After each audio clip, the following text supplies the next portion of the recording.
Welcome back to Son of Chelsea. Daniel Childs here. Hope you're doing really well on this Wednesday. This is my team selector, my preview ahead of tomorrow night's first leg of the Europa Conference League quarterfinal at Legia Warsaw.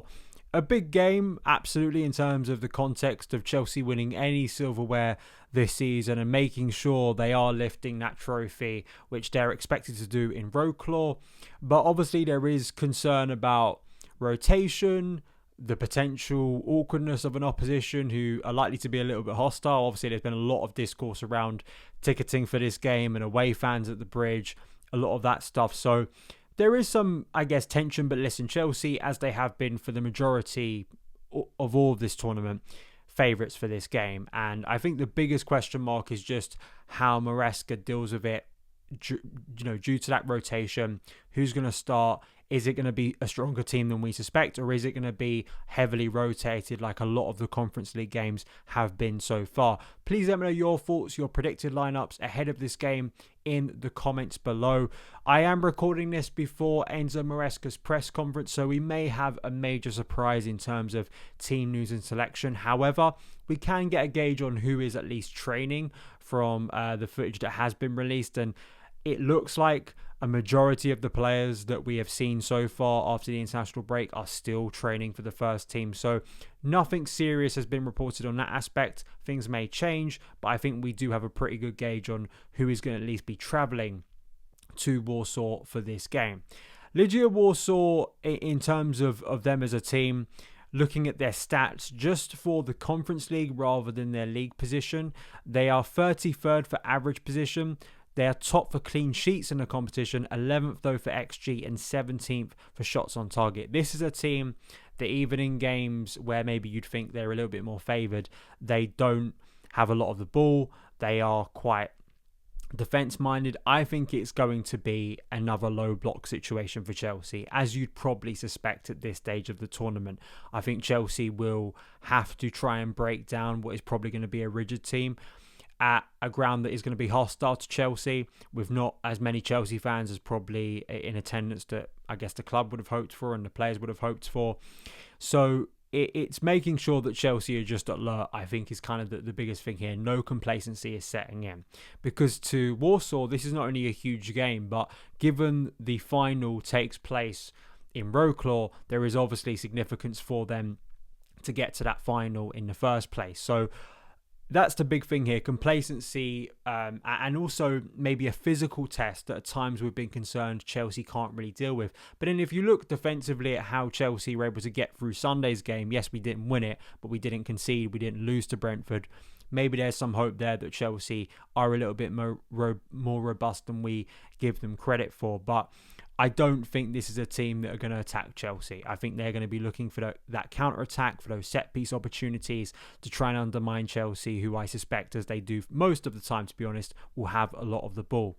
In terms of my starting lineup, I was a little bit conflicted because the Premier League games do matter so much in terms of getting that Champions League qualification. We know after Arsenal's win against Real Madrid in that first leg, 5th place we know now will be a Champions League qualifying spot, which is great for Chelsea. It widens the margin for error. You don't just have to get 4th place, you can get 5th place, which is only one spot higher than we got last year in the Premier League.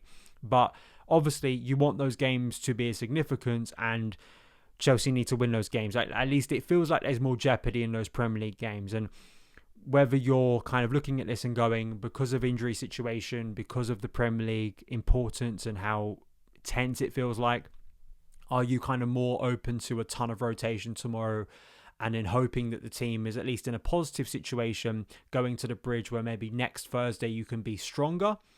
Or are you going strong from the off and then being able to rotate later on, hopefully, if Chelsea have gained a lead in this game? I've gone for the latter there. I think it's better Chelsea and Maresca go strong here early on, try and gain that lead, try and gain that foothold, and then you do have the flexibility to rotate later on. There are some changes I want to make, but at the same time, we're at a serious stage of the competition. You want to be winning games. The mood after Sunday wasn't as good compared to what it was after Spurs. I want to, lift that, especially ahead of Sunday's game back at the bridge against Ipswich. So in goal, I think Philip Jorgensen's going to start this game. just based on the way Enzo Maresca has handled things between the Conference League and the Premier League, it does feel like Jorgensen has now been deemed once again the understudy second choice. So I feel like he should get the rest of the Conference League games, to be fair. If he's not going to be Premier League first choice, I don't see why he can't be Conference League first choice. He's at least, if Chelsea get through this tie, that at least gives him 5 more games, is it? So I think that's kind of obvious for me. And listen, we know the issues at goalkeeper. We say them every preview. They are what they are. At right back, I think this is maybe a wild shout because Maresca hasn't really done it for a while. But I'd like to see Josh Achimpong given a start at right back. Malo Gusto hasn't been impressing. Now, Reece James, either he starts in central midfield in this game or he does start at right back. If you're going purely for strength, Reece James is going to start at right back. I know he started at left back at the weekend, but I'd prefer if he's going to start this game, he does it in his most favoured position and then you take him off later in the game. Maresca did this in the first leg of the game against Copenhagen, where he surprised us with some of the young players who started, and obviously Reece James was playing more of a central role in that game, and of course he scored the opening goal. I would have no complaints restarting here. I just would like to see Josh Achimpong given a few more starts before the end of the season. I want to see him factored into our plans for the long term. That's why the club was so adamant to keep him on a contract or get him nailed down for a new contract, and he just hasn't played as much and been used as much as an option when you factor in James's problems with fitness and Gusto's form. I think Josh Achimpong hopefully will be given a start in one of these upcoming Conference League games against Warsaw. Chalobah and Tosin is going to be my back two, purely because it was a strategy in a physical game that Maresca adopted against Brentford. I think he'll look at it similar here. Chalobah and Tosin, yes, Badiashile could come back in here. He's been training, but I think Trevor's done well since the international break. I think Tosin is probably going to play both of these legs, so I think he'll start here. I want to see Marco Correa start in this game. Start your first choice left back. He didn't start against Warsaw, so you can't really use the excuse he's going to be exhausted after the Brentford game. And again, it just keeps that, I think, consistency, that high caliber player who has been one of Chelsea's most consistent performers, who I do think in tight games has made a difference with Chelsea in terms of winning those second duels, being an awkward presence, being a combative presence. I think Chelsea will need that on Thursday night. The midfield too, there is maybe hesitancy that, do you really want to start both Caicedo and Enzo here because they mean so much to the Premier League games? But I am going to start Caicedo and Enzo here. Maybe it's harsh to some people. I just think, Dewsbury Hall can come off the bench. He can. Hopefully earlier in this game. But Moises Caicedo and Enzo Fernandez are the bedrock to our central midfield. They are the high caliber midfielders we currently have. And hopefully Enzo can contribute offensively. Caicedo has been Chelsea's most consistent and been a standout performer. If you deem this an important game, I think both of these players should be starting. Then we get into the attack, right? And obviously, after Sunday, the attack didn't really do anything, so maybe you could still have an argument that anyone could really play.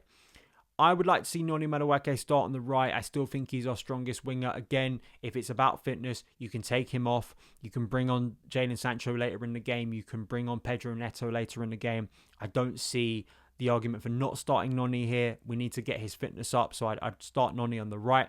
I would start Tyreek George on the left. He hasn't been given the starts in the Premier League. Why can't he be given a start in the Europa Conference League? Getting ahead of myself there for potentially what could lie ahead for Chelsea next season. The Europa Conference League. Tyreek George, I think it's a little bit weird to me that because Sancho has offered very little, Neto has gained a lot of criticism.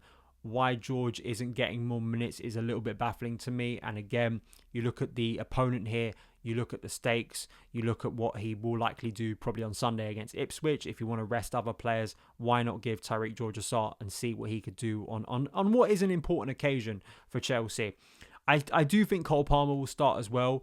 Again, another logic for me of just, if Palmer starts, we need to get him back in goal scoring form. This is an opportunity to do it.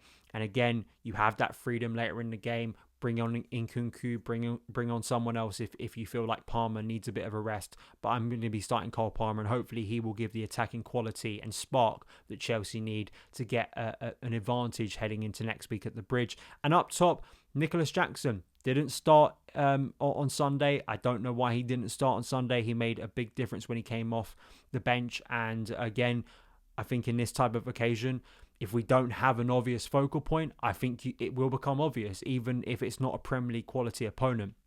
Nkunku has done very little to justify starts. I think it says so much about Nkunku's drop in performance that I'm not even having him in my starting 11 for this game. I think he will play some part tomorrow, but Jackson for me. So in some ways it's a bit of a blend of fringe players, but I think the base of this team is your first choice.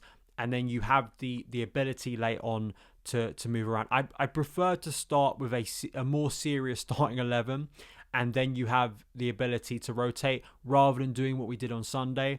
And you start with a heavily rotated team and you kind of have to make up for it later in the game. I just think psychologically and just, in terms of Maresca and his credibility, I just think it would be better for Chelsea to do it this way. Because then if Chelsea can gain a bit of a lead, maybe even a better lead than they did against Copenhagen, you then really have a lot of freedom to play with to go, I'm going to go really strong against Ipswich, knowing that the second leg, I do have more freedom with that starting 11 to rotate more. That's the dream scenario. I'm not saying it's guaranteed to work out like that, but at least with this, you hopefully are putting enough quality on the pitch to ensure and give the impetus for Chelsea to gain an advantage. So that is my starting 11 and thoughts ahead of this game. Let me know yours in the comments below, and I will see you again very soon. All the best.